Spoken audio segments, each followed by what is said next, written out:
Task force. Following the directive of His Excellency, the Executive Governor of Imo, out of here, people who own them, and then we'll have those responsible. Bayelsa State Governor Due Diri has ordered an autopsy to determine the cause of death of Deputy Governor Lawrence Erujapo, who collapsed in his office on Thursday. Governor Diri issued the directive while receiving this Sunday. NIMET said dust haze may reduce visibility in the north and central regions, while southern states, including Lagos, Rivers, and Akwa Ibom, may experience pockets of afternoon rainfall. The agency advised motorists and residents to take precautionary measures, especially during early morning and evening hours. With Christmas just days away, many Nigerians are expressing concerns over the rising cost of food items and the growing insecurity of planning. Kabir living is shaping how families will celebrate Christmas this year. Many Nigerians say inflation during the holidays. I advise my fellow Nigerians to remain calm. You cannot force yourself, do things above it. If there's no need for you to travel, remain in. Drinking a lot of alcohol in the sense of thinking you are celebrating.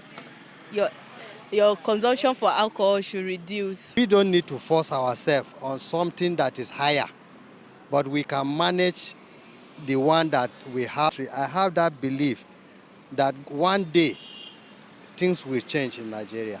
Beyond caution, avoiding unnecessary pressure during the festives. Wherever they are, but if there's a need for you to travel, you have to security caution. We should just stay at home because of the insecurities. Because you never can tell where any one of them is coming. Because of the insecurities, and then they call for the food. Just eat what you have. Just be contented with what you have. Try and stay at home. Even though you are going out, try and come back home early and don't go far away. When you are going out, at least notify and be safe. Whatever you are doing, you have that security conscious. You will move with care. With uncertain economic condition and persistent security concerns, another. Kabir Hassan reporting for Global TV News. Abuja to hear Nigerians' opinion on the situation. Across many remains strong among young people, while some citizens see the Japa movement as an productive mind. On the street of Abuja, Nigerians reacted in different opinions. The country, our dear country, in government, all what I at least we will struggle in government, all what I at least we will struggle to see that Nigeria is better. For many respondents, the mass struggle to see that Nigeria is better. For many respondents, the mass migration of skilled and educated youths is worrying. They argue that Nigeria risks losing its best innovators. Professionals and thinkers at the time when their contribution is limited at home. When asked what advice would they give to youths concerning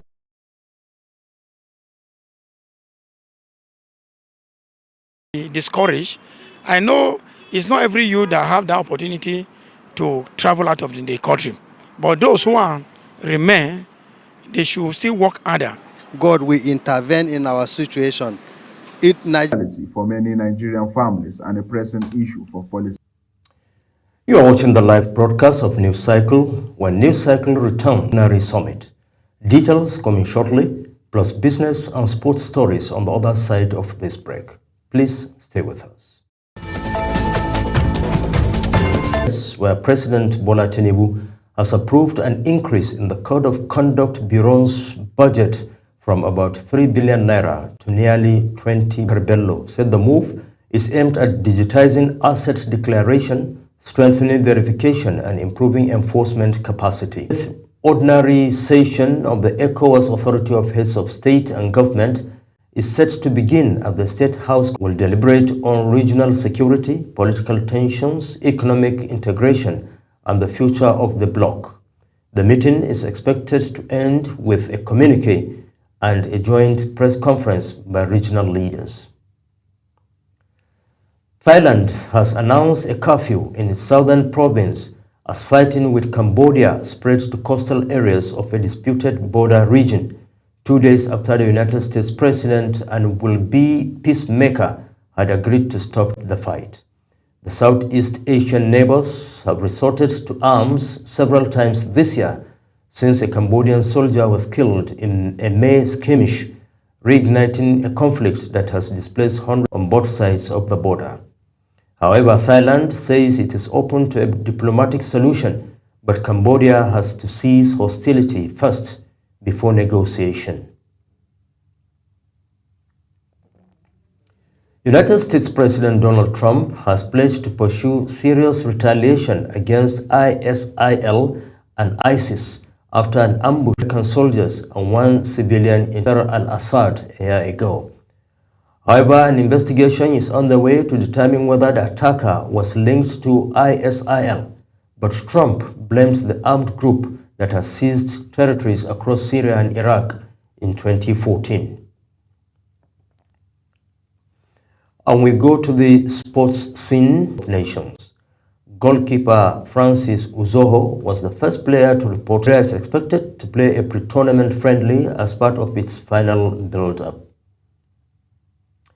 And Team Nigeria has recorded a strong showing in athletics at the 4th African Youth Games in Angola, finishing with 11 medals, 6 gold and 5 silver across track and field events. The medals came from dominant performances in sprints, middle distance races, relays and selected field events, underlining Nigeria's depth in youth athletics and grassroots talent development. Reacting to the outcome, CEO of the NSC Elite Athletes and I'm so pleased, because when it comes to age group competition, I don't go there to win. I go there as a developmental program, and we can see 2, 3, 4, 5 of these athletes will make the future. And I'm very happy the age. Some are very young age. I know people want to go to events like this to win, but for me, as Yusuf Ali, I don't go to events to win. I go there to develop athletes, to look at who will make the future.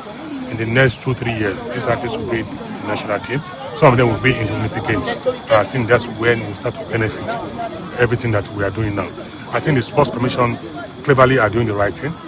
And I think if it just continue on that note, I think Nigeria will come back to the golden era. John Cena, the most decorated wrestler in WWE history, has officially retired from the sport after making his final appearance at tonight's main event in front of more than 19,000 fans at the Capital One Arena in Washington, D.C.